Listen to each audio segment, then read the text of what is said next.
The warning ignored. The Grand Assembly Hall of the Galactic Council stretched across half a kilometer, its vaulted ceiling embedded with living stars that cast pale light upon the thousands of representatives gathered below. Supreme Commander Zoltar of the Carthan Empire strode confidently to the central platform, his crimson battle armor gleaming against his obsidian scales. The assembly fell silent as he took position at the speaker's dais. Esteemed members of the council, his voice boomed across the chamber, the Carthan Empire wishes to formally notify you of our intent to expand into the Sol system, specifically the third planet designated as Earth. Our resource scouts have identified significant mineral and biological assets that will benefit our continued expansion. A murmur rippled through the assembly. The Carthans had conquered 7 star systems in the past century alone, their militaristic expansion barely contained by Galactic Council treaties. They didn't seek permission. They never did, but formal notification was required by ancient law. From the upper tiers where the elder races sat, a slender figure rose. Elder Verix of the Lomari, one of the oldest species in the galaxy, moved towards the central platform. His translucent skin shimmered with bioluminescent patterns that conveyed as much meaning as his spoken words. Commander Zoltar. Verix's voice was soft, yet carried effortlessly through the hall. The Council recognizes your notification, but I must offer a formal warning regarding the species you intend to subjugate. Zoltar's upper lip curled in disdain. The primitive inhabitants.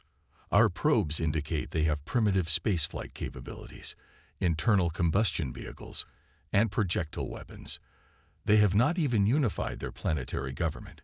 Appearances can be deceiving, Verix replied, his patterns shifting to dark blues and purples. The Lomari archives contain detailed records of 3 previous attempts to conquer Earth. None were successful. The assembly hushed, all attention focused on the ancient being. Even Zoltar's arrogant posture softened slightly. The Draxan Hive sent a Conquest fleet 273 cycles ago, Verix continued. 200 warships, each carrying 10,000 drone warriors. Not one ship returned. The Hive collapsed within a decade. Verix touched a control panel, and a holographic display appeared above the assembly. It showed images of massive ships, twisted and broken, drifting in the void. The Markovian technocracy attempted colonization 157 cycles ago. They deployed autonomous terraforming units to reshape Earth's biosphere. Within 6 months, the units were reprogrammed and sent back to attack Markovian core worlds. The technocracy's central eye committed emergency shutdown, rather than face whatever the humans had created. Zoltar scoffed. Ancient history and incompetent execution. The Carthans are the supreme military power of this age. Perhaps, Verix conceded, but consider this final example. Merely 42 cycles ago, the Nylari Dominion, masters of biowarfare and genetic manipulation, attempted to infiltrate Earth society. They possessed technology to perfectly mimic human appearance and behavior. Within 3 years, the Dominion recalled all agents. Their final report indicated that their infiltrators had been identified and turned by human counterintelligence.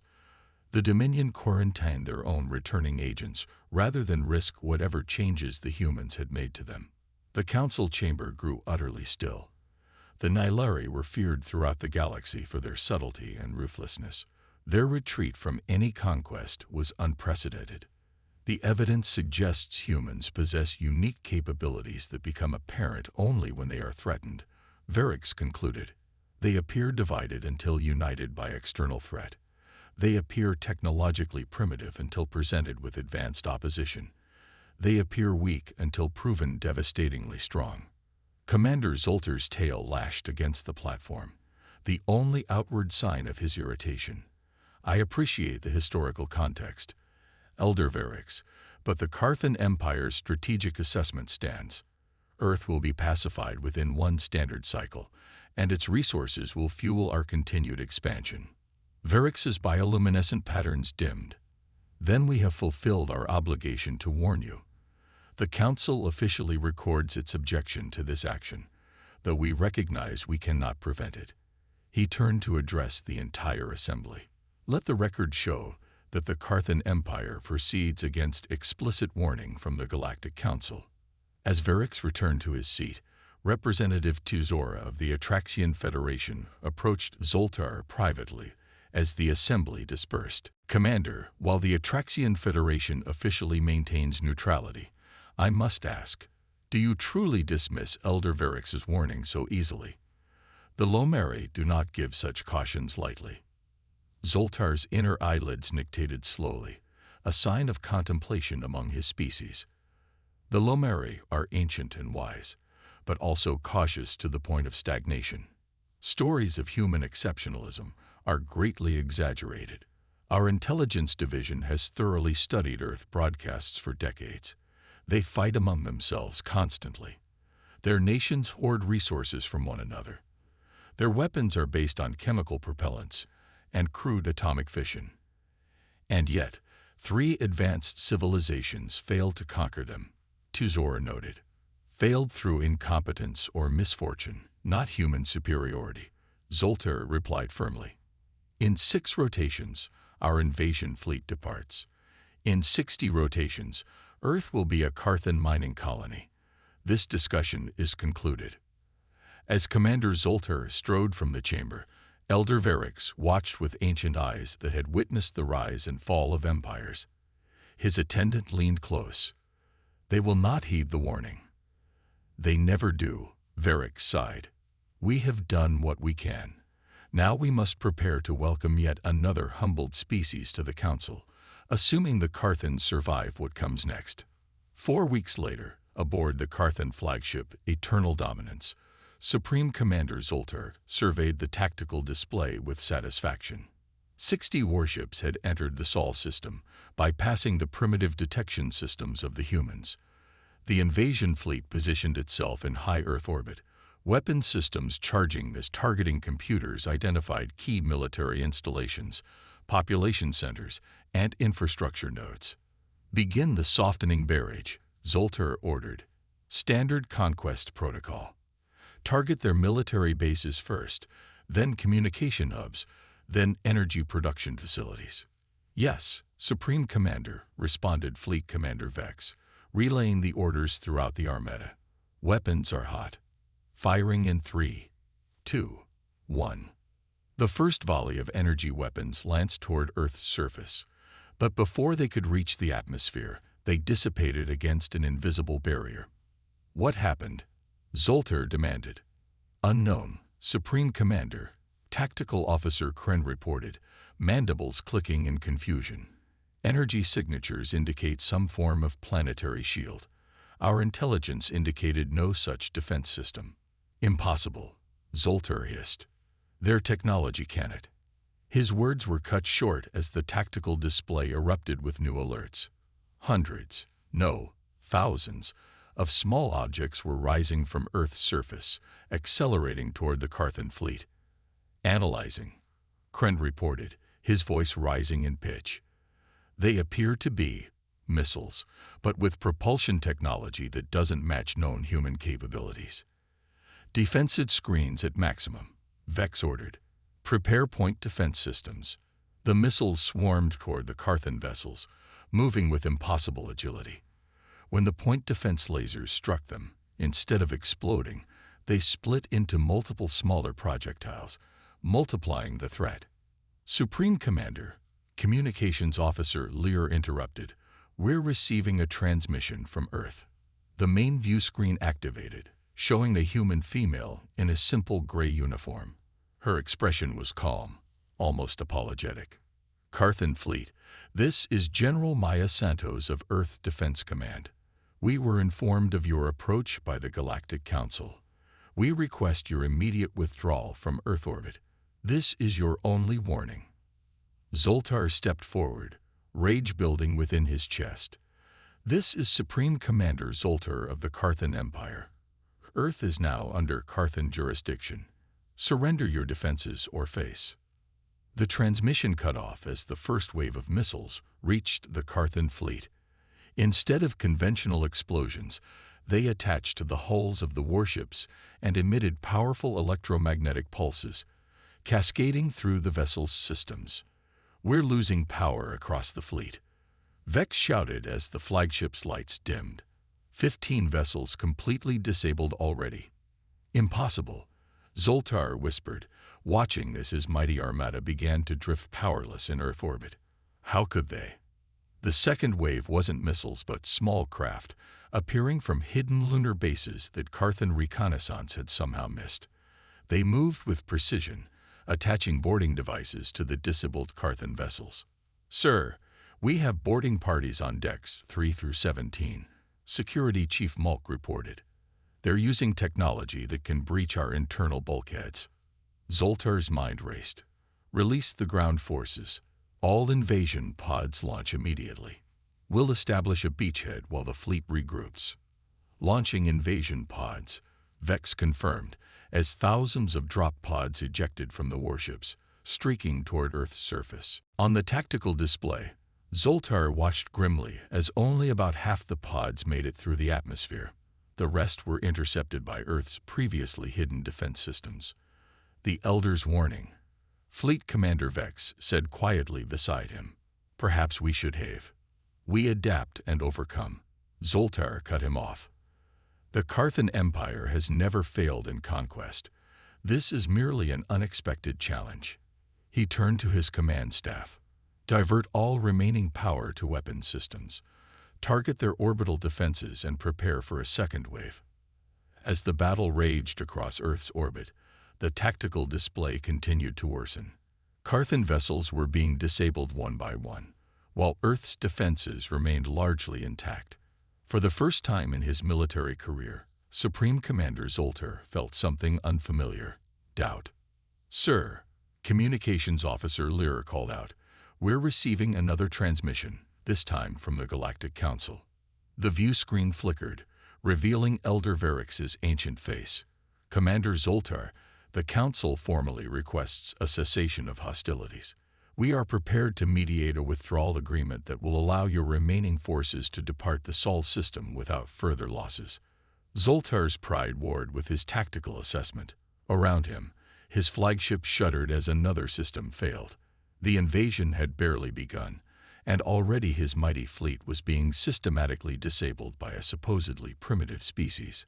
"The ground forces will prevail," he insisted, more to himself than to Varix.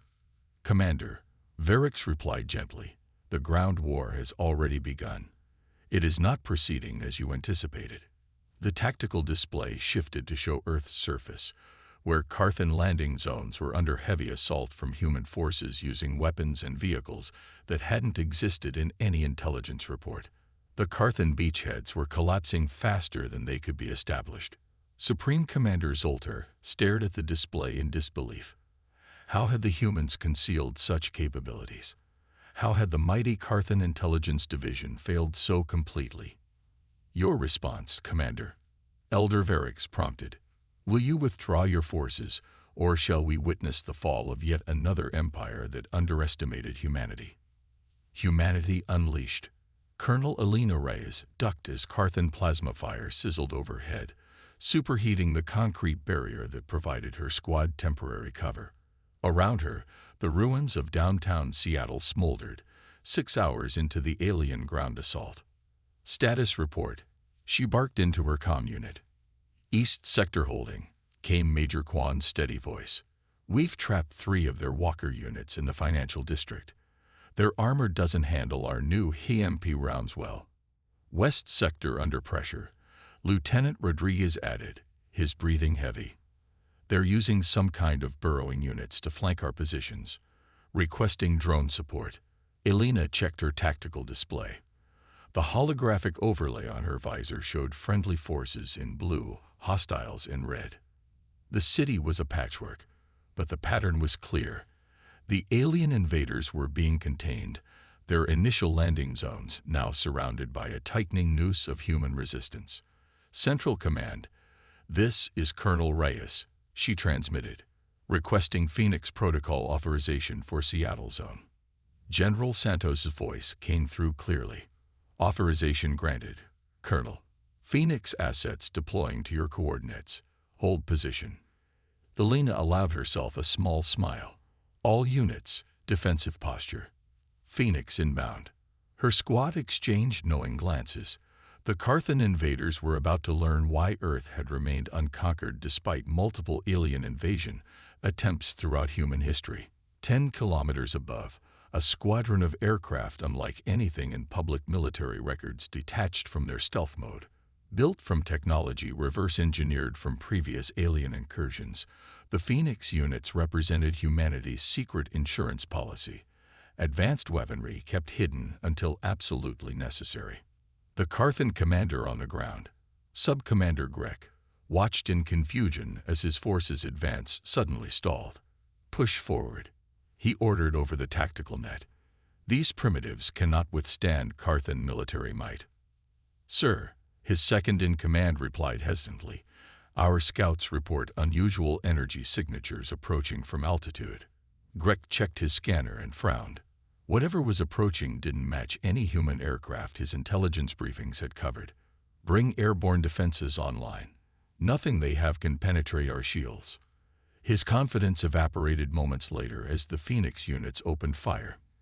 Instead of conventional weapons, they deployed gravity distortion technology that ignored shields entirely, crushing Carthan armor like empty beverage containers. Impossible, Grek whispered as his forces were systematically dismantled by weapons that shouldn't exist on a pre-galactic civilization world. Command, we need immediate extraction. The humans have. His transmission cut off as the command center collapsed around him. Similar scenes played out at Carthan landing zones worldwide. In every major engagement, the invaders discovered that human military capabilities had been drastically underrepresented in Carthan intelligence assessments. What appeared at first to be primitive resistance with conventional weapons quickly evolved into coordinated counterattacks utilizing technologies that rivaled or exceeded Carthan military science. Aboard the increasingly dysfunctional flagship Eternal Dominance, Supreme Commander Zoltar received the devastating reports from his ground forces. 3 hours into the ground invasion, 40% of Carthan troops had been neutralized. 6 hours in, that number had risen to 70%. How? He demanded of his intelligence officer, Shin Creel. How could our assessment be so catastrophically wrong? Creel's scales had paled to a sickly gray, a sign of extreme stress in their species. It appears, Supreme Commander, that the humans have been deliberately concealing their true capabilities. Their public broadcasts, governmental communications, visible infrastructure, all of it presents an image of a divided, technologically limited species. But beneath that facade, they were prepared for us, Fleet Commander Vex concluded. Not just for invasion in general, but for us specifically. They knew our tactical doctrine, our weapons capabilities, even our communication frequencies. Zoltar slammed his fist onto the command console. The Galactic Council. They'd warned them of our coming. With respect, Commander, Creel ventured, I believe it goes deeper than that. Analysis of recovered wreckage from our disabled vessels indicates the humans used technology similar to previous invaders, the Draxan, the Markovians, even Mylari biotech components. It's as if they've been learning from each failed invasion attempt. The implication hung in the air, too terrible to voice aloud.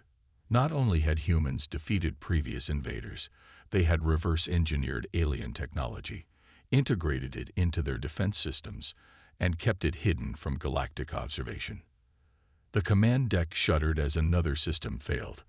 Life support was now running on emergency power. Sir, Communications Officer Lear reported, we're receiving a direct transmission from Earth's surface. It appears to be coming from inside a secure human facility. The view screen activated to reveal a simple conference room. Seated at the table were several humans in various military and civilian attire. At the center sat a silver-haired woman whose composed demeanor instantly conveyed authority. Supreme Commander Zoltar.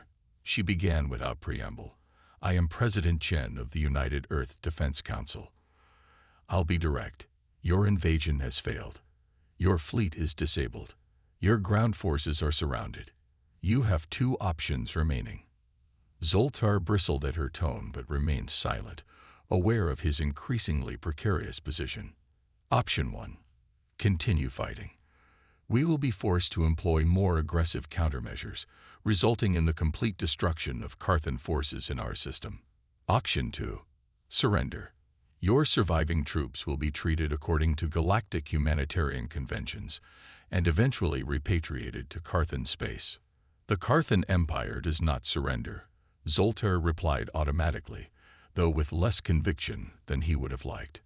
President Chen nodded as if expecting this response. Then perhaps I should introduce someone. The camera panned to reveal Elder Varric sitting at the far end of the table. Commander Zoltar, the ancient Lomeri greeted him. I speak now as the Galactic Council's appointed mediator. The situation has progressed beyond military resolution. The Council formally requests your withdrawal under supervised conditions. You sided with them, Zoltar accused. You warned them of our coming. No, Commander, Varric replied calmly. I warned you about them. Humanity has been a protected species for longer than the Carthan Empire has existed, not because they cannot defend themselves, as you've discovered, but because their integration into galactic society must be carefully managed.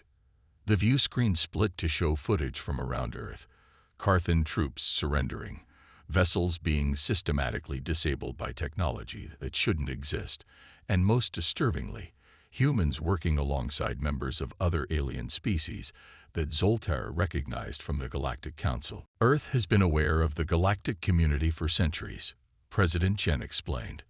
We've maintained the appearance of isolation by mutual agreement with the Galactic Council while we developed at our own pace. Only those who attempt to conquer us discover our true capabilities, usually too late. The revelation struck Zoltar like a physical blow. The Carthan Empire had not discovered a vulnerable primitive world. They had unwittingly challenged a hidden power that had been defeating would-be conquerors for generations. Why the deception? He asked, genuinely puzzled. Would your empire have left us in peace if you knew our true nature? President Chen replied. History suggested otherwise. So we wait, we watch, we learn, and when necessary, we defend ourselves. Fleet Commander Vex stepped forward. Supreme Commander, our life support systems will fail within 3 hours. We must consider their terms. Zoltar's mind raced through options that no longer existed. His mighty invasion fleet hung powerless in Earth orbit. His ground forces were being systematically captured or neutralized. And now he learned that the entire operation had been based on a catastrophic intelligence failure. Earth was not what it appeared to be. What are your terms? He finally asked, the words bitter in his mouth. Complete withdrawal of all Carthan forces from the Sol system, President Chen stated. Return of all human prisoners. A formal non-aggression pact between Earth and the Carthan Empire, witnessed by the Galactic Council. And finally, recognition of Earth's sovereign status and right to determine its own path of development. Elder Varric added gently, the Council will provide transportation for your disabled vessels and personnel. This need not be the end of the Carthan Empire, Commander, merely a recognition of boundaries. Supreme Commander Zoltar, conqueror of 7 star systems, stood silent for a long moment. Then, with dignity that belied his inner turmoil, he inclined his head. I accept these terms, pending confirmation from the Imperial Senate. A wise decision, President Chen replied. Withdrawal protocols will commence immediately. As the transmission ended, Zoltar turned to face his command staff. Their expressions ranged from relief to shame to anger. Record this, he ordered Communications Officer Lear. Message to the Imperial Senate. The Earth campaign has encountered unforeseen complications.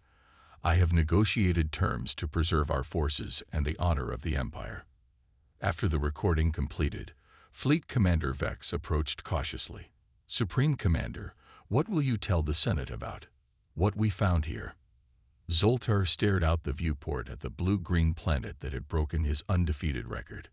The truth, Commander. that the galaxy is more complex than we understood, that some worlds are not what they appear to be. He paused. And that perhaps conquest is not always the path to greatness. 3 days later, under the watchful eyes of Galactic Council peacekeeping vessels, the remains of the Carthan invasion fleet limped away from Earth orbit. Supreme Commander Zoltar stood on his flagship's observation deck, watching as the blue planet receded into the distance. Elder Varrix's holographic form appeared beside him. The withdrawal proceeds smoothly. Your troops are cooperating with repatriation efforts. They follow orders, Zoltar replied simply. The Council appreciates your compliance, Commander. It speaks well of your wisdom.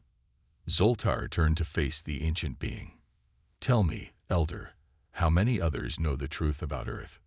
Only those who needed to know, Varrix answered carefully, and those who discovered it through unfortunate choices, as you did. And now, will Earth finally take its place in galactic affairs? Varrix's bioluminescent patterns shifted thoughtfully. That is for humanity to decide. They have their own timeline for integration. Some among them wish to join the galactic community immediately. Others counsel patience. They would be formidable allies, Zoltar observed, or terrible enemies. Indeed, which is why the Council has protected their development. A species that can defeat the Draxan, the Markovians, the Nilari, and now the Carthan Empire. Such potential must be carefully nurtured. As his fleet prepared for the long journey home, Supreme Commander Zoltar realized that today's defeat might ultimately save the Carthan Empire from a far worse fate. Had they continued their expansionist policies unchecked, they would eventually have faced species like humanity across multiple fronts. We will learn from this, he said, more to himself than to Varrix. The Empire will adapt. That, the Elder replied with something like approval in his ancient eyes, is precisely what humanity would do.